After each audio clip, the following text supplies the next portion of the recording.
3. It's after 10 past.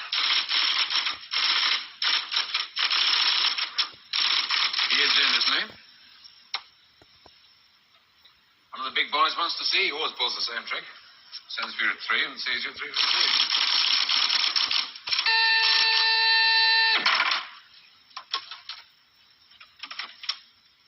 Mr. Larkin to see you, J.G.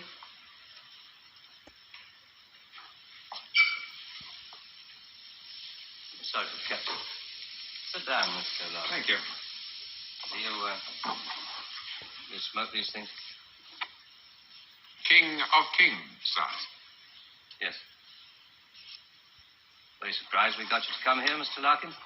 Well, I couldn't see what the CWNS would want with me. Still can't. Know anything about it? Oh, I heard one or two things when I was working with the BBC. What'd you hear?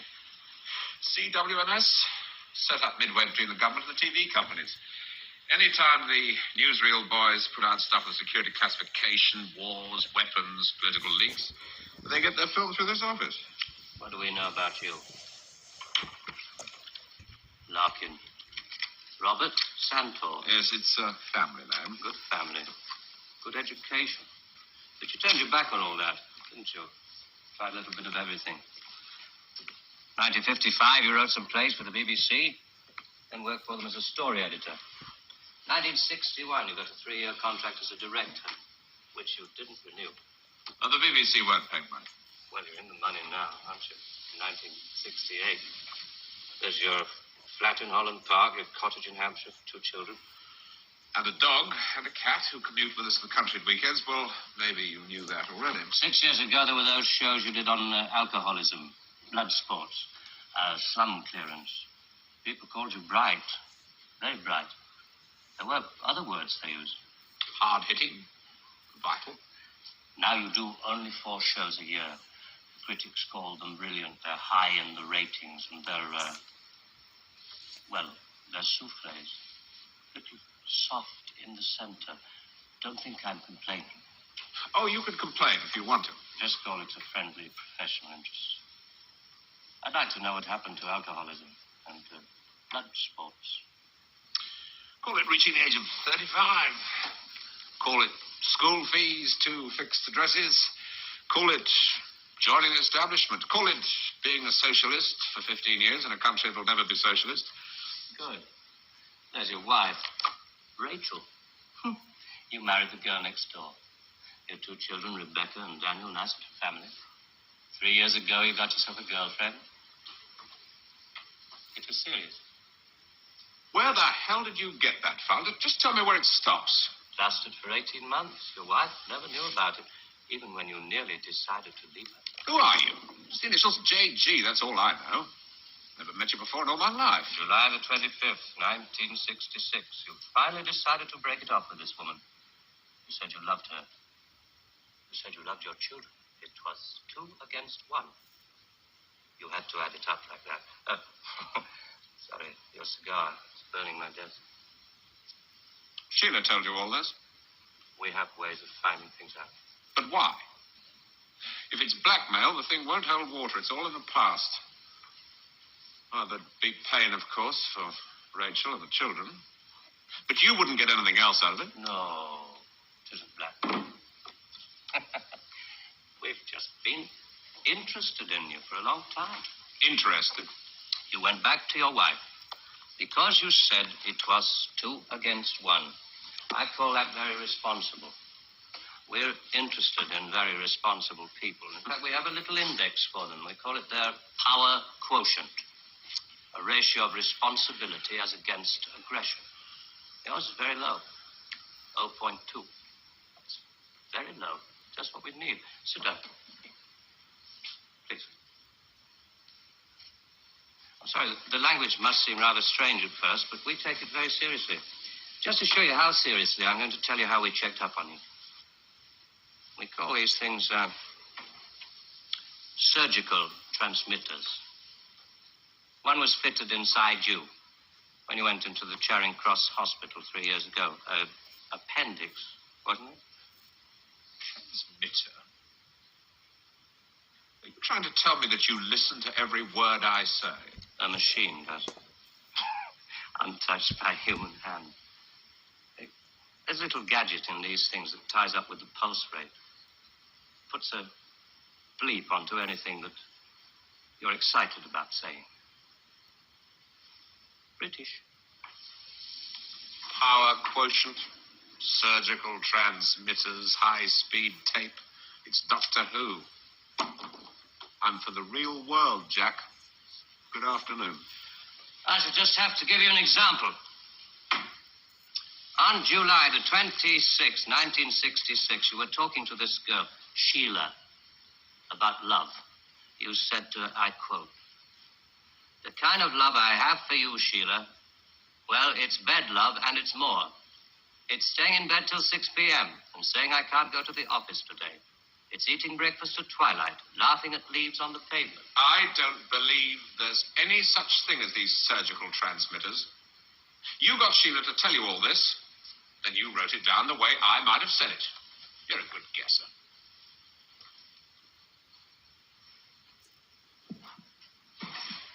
Can you hear your heart beating? It's eating breakfast at twilight, laughing at leaves on the pavement, getting a cab to a silly movie to Paris. It's moving when you're tired of staying still. And I've done it all before when I could do it with no ties. Now to just be irresponsible. So there really is one of those things inside me.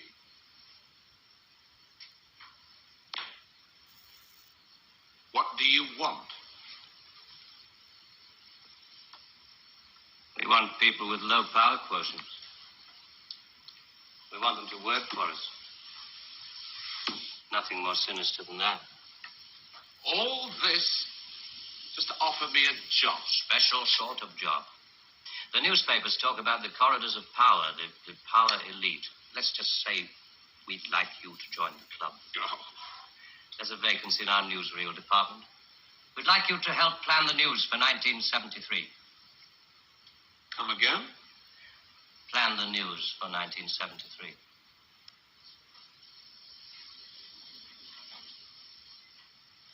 What are you doing? I just want to make sure the sunlight's real.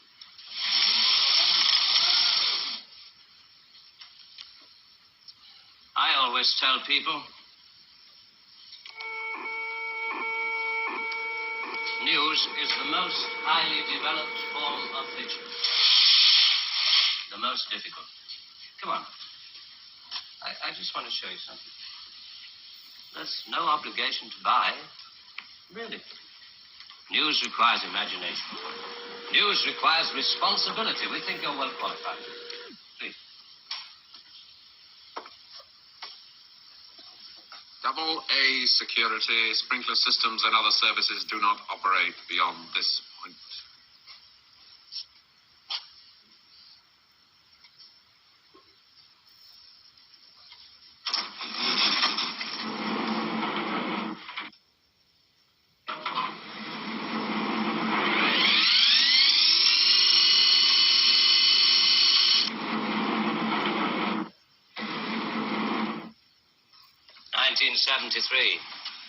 We've only roughed out the news for 1973. Nothing's been given the go-ahead yet, but this is the kind of thing we have in mind.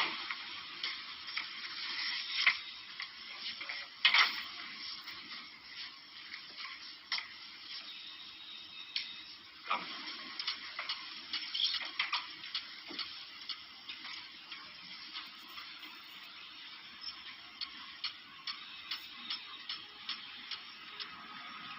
Today, April 14th, 1973.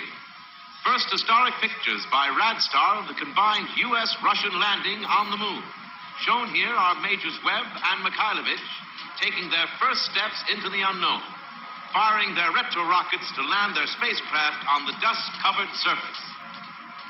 A comforting note for us stay-at-homes, both the Pentagon and the Kremlin have announced that the moon has no strategic value. A comforting note for us to stay at home.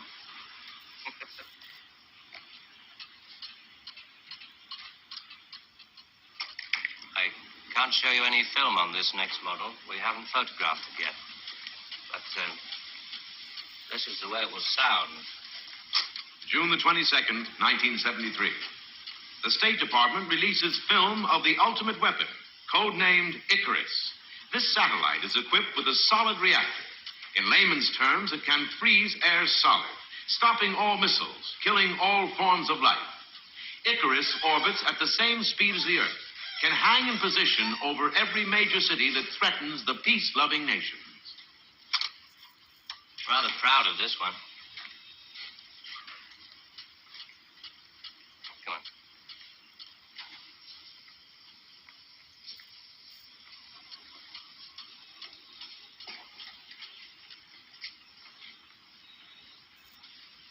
Please, sit down, Mr. Larkin.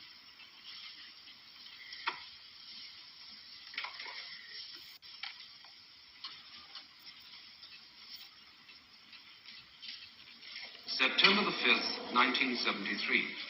The new phase in global warfare. War by example.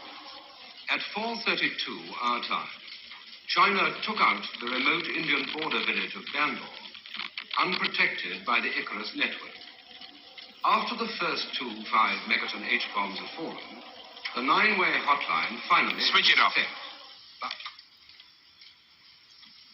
This is going to happen in 1973. You're going to make this happen. No. We're going to make models much cheaper. Then we photograph the models. Fake newsreels. That's fake newsreels. For the past 10 years, people have been looking at our fake newsreels and listening to our fake commentaries. And they accept it for the truth. And you can do it. Stop 100 people in the street. How many of them have actually seen a missile or a satellite? They're just told they exist and they believe it. Yeah, you're getting there. I knew you would. Well, now, the moon rocket and the satellite, that you can get away with. That's too remote for people to grasp. It's too far away. But this... I mean, you invented this village on the Indo-Chinese border. Oh, yeah. Well, somebody could check up. Very mountainous territory up there. There'll be no survivors in 1973. No rescue work. Radiation scare. Yes. You can do it. This could be the news for 1973. Not necessarily exactly like this. We only plan in detail 1 year ahead. Oh, you only plan 1 year ahead. Hey, tell me, what is the news item that's bothered you the most in the past year, 1967? Well, it has to be the new American intercontinental ballistic missile, the Boy Wonder, doesn't it? Just the one I asked him to set up for you. The new ICBM, codename Boy Wonder, with a much-talked-about Mercury warhead. I haven't any special effects up here, but perhaps with the proper sound. Blast off. And Robert Larkin, television director, high IQ, 35 years old, is scared. Scared by nothing. It doesn't work. It's a scientific impossibility. The same goes for the much-talked-about Mercury warhead. Perspex. Well, if this rocket doesn't work, then the others... They have a fireworks party at Cape Kennedy almost every other day. Well, you didn't really believe there were all these things whizzing about up there, did you? Sputniks and rockets. Astronauts crossing their legs for 8 days. How long has this been going on? Since Hiroshima. And the H-bomb, you mean... that doesn't work either? Right. Dirty. Very, very dirty. What was your first reaction? Relief. Oh, yes. Yes, it has to be relief.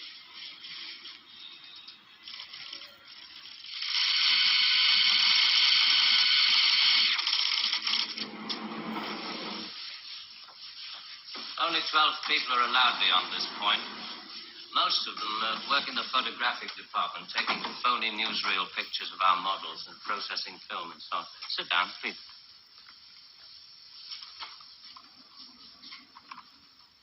Ah, pretty pictures from our stills department. The boy wonder. Do you really think that missiles and satellites are mile out of country? No, not at all. I've only shown you the hard news. There are other things, much softer things we thought might interest you. Well? 1973, we thought it might be time for an anti-teenage movement. A long-awaited return to maturity. Sherry. Perhaps even a religious revival. Oh, I see. You want me to arrange the grand opening of Ruislip Cathedral. 1st of October, 1973. Mark the date down in my 10-year diary. We are very serious about you. There are things about you we like very much. Qualities you have to offer. Qualities that we perhaps don't possess at the moment. That's great. Our file on you. I have to return to July the 25th, 1966. The day you broke it off with this girl, Sheila. You really did reveal rather a lot of yourself that day. But of course, if you really mind... Help yourself. You said to her, it won't work, Sheila. And she said something. And then you said...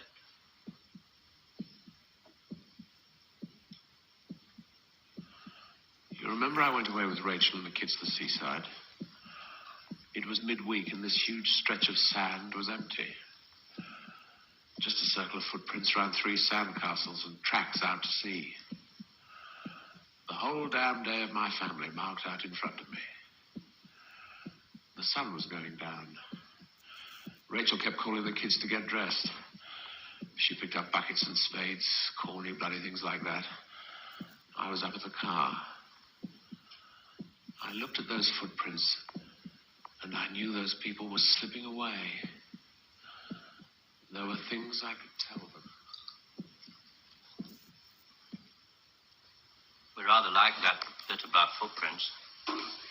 You see, in this job, some of us have got rather a long way away from the idea of footprints in the sand. Those footprints were made by my children. Now, you want me to scare the hell out of them with every bomb from A to H inclusive. Well, why?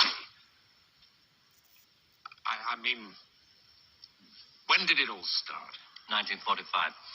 You may remember the Americans let off their 2 atomic bombs. Well, they didn't want other people doing the same thing. I mean, you do see that, don't you?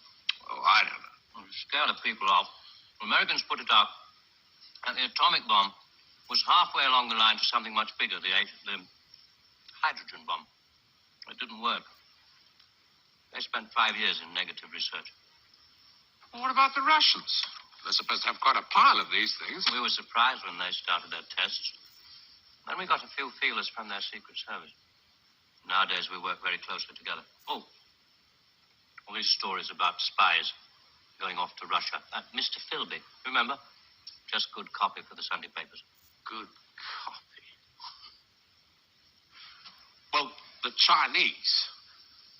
I mean, they've just announced their bomb. Yeah, we played along with it. We recorded their phony explosion. We're rather hoping the Chinese will come along. Complete the pattern, you know. In Vietnam, hundreds of people are being killed every week. Well, you can't do that with your models. No. And you can't kill people of bad habits in 2 generations. They like to carry rifles. They like to put lines on maps. And we let them because we control the situation. There's no danger of world war. Just a simple choice for everybody. Capitalism or communism. Strawberry or vanilla. It all adds up to the same thing now we've got rid of the big bangers. Well, how can you be sure that Johnson, Kosygin aren't working on other things? Poison gases, bacteria. Pathetic man of your intelligence. You don't want to destroy the world. Neither do I. What makes you think the presidents are different? Well, they've made some pretty good stabs at it in the past. It wasn't the right sort of control then. Nowadays we know better. Politicians are easy to control. The grosser mentality boys who like to be photographed getting in and out of Daimlers in Whitehall. They come right at the bottom of our organization. A few rungs up the ladder, there are the people in the top secret factories.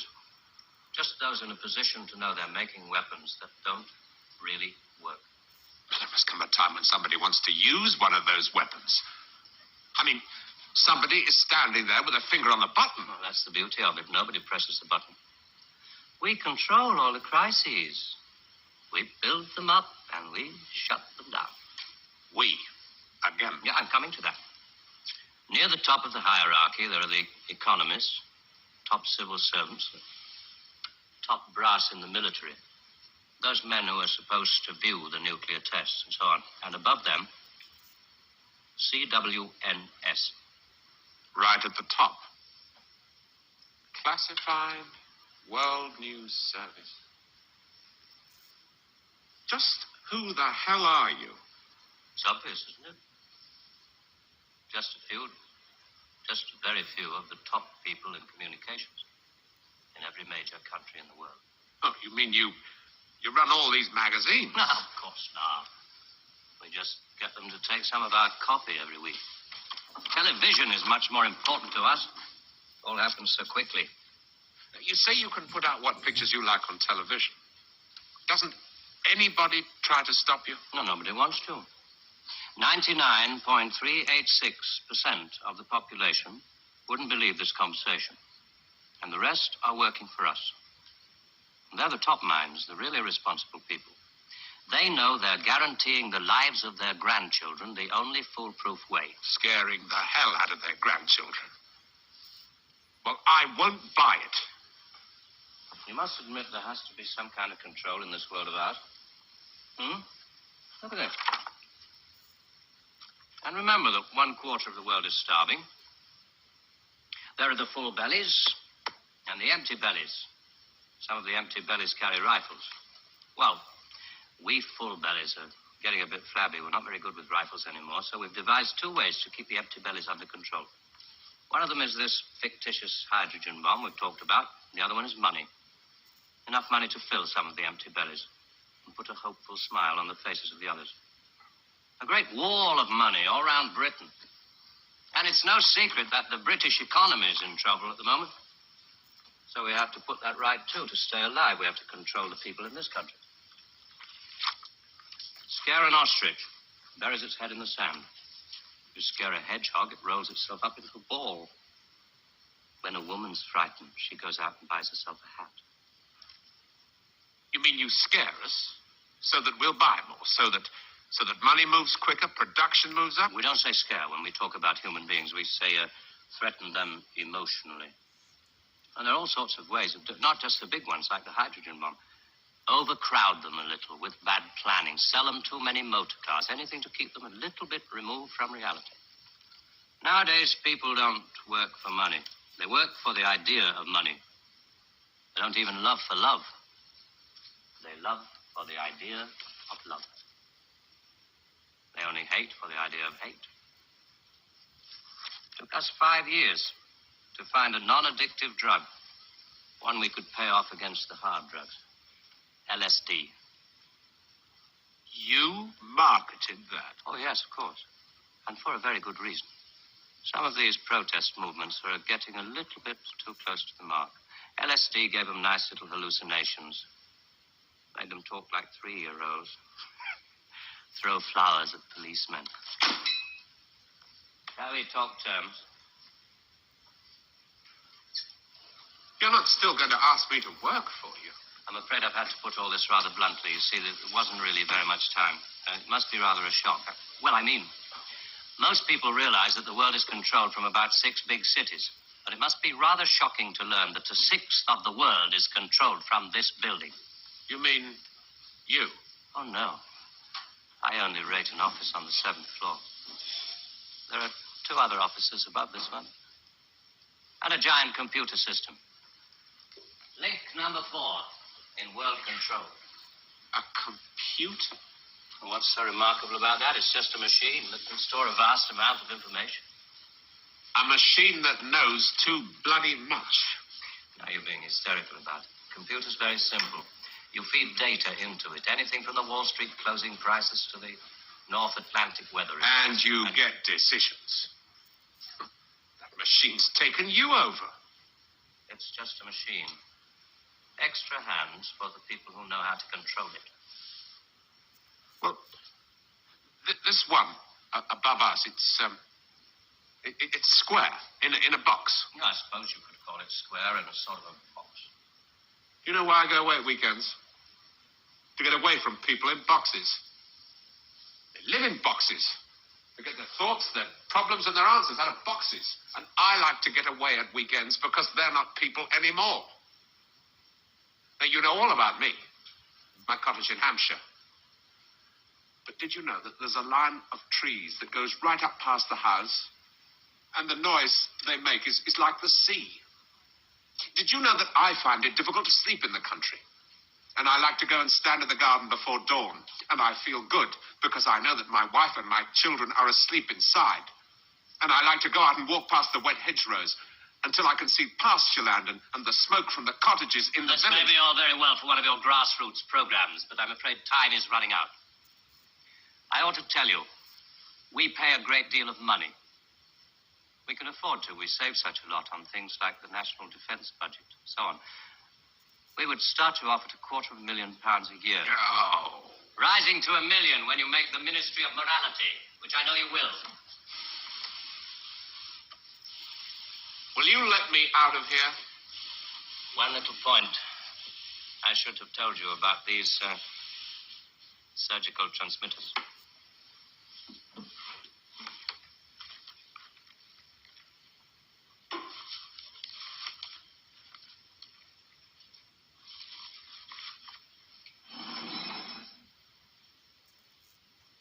There's enough of this stuff inside you at this moment to kill 6 people.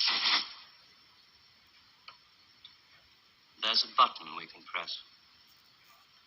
I'm sorry about the dramatics. Our boys call these things the oral contraceptive. Keeps them from talking too much. So there must be one of those transmitters inside you. Who presses the button? Extra hands. All this stuff about the computer being extra hands for the men who know how to control it. That machine controls you.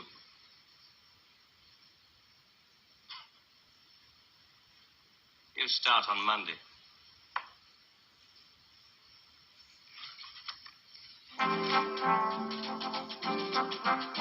Early controversial classics from Dennis Potter next weekend with the first of the Nigel Barton plays on Saturday at 11:20.